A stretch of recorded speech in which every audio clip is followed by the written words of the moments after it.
Hallie Jackson in Buenos Aires. Hallie, I understand we have now heard from the president.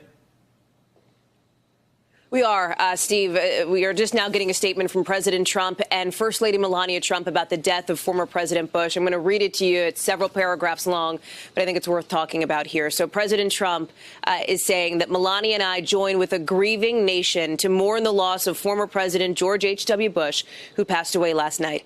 Through his essential authenticity, disarming wit, and unwavering commitment to faith, family, and country, President Bush inspired generations of his fellow Americans to public service, to be, in his words, 1,000 points of light, illuminating the greatness, hope, and opportunity of America to the world. And again, this is President Trump's statement on the death of former President Bush. He continues, President Bush always found a way to set the bar higher. As a young man, he captained the Yale baseball team and then went on to serve as the youngest aviator in the United States Navy during the Second World War. Later in life, he rose to the pinnacle of American politics as a congressman from Texas, envoy to China, director of Central Intelligence, vice president of 8 years to President Ronald Reagan, and finally, president of the United States.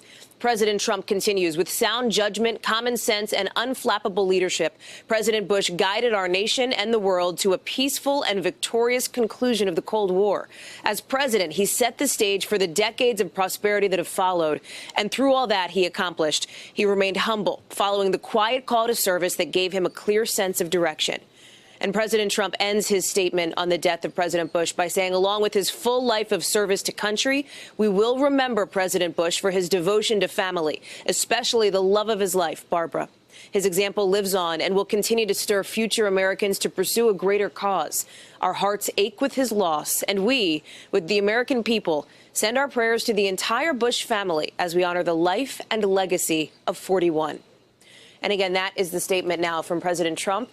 First Lady Melania Trump, it is just before 3 a.m. local time here in Buenos Aires, Argentina, where the president has traveled for the G20 along with his wife. And Steve, the president is also tweeting this statement. So he has obviously been notified, been told of it. His staff has been, and they are releasing this response now. The expectation is that sometime in the coming days, former President Bush will lie in state at the U.S. Capitol, and there will be a service for him at the National Cathedral. Expect this to be an event that draws together dignitaries from not just all over the country, of course, but from around the world.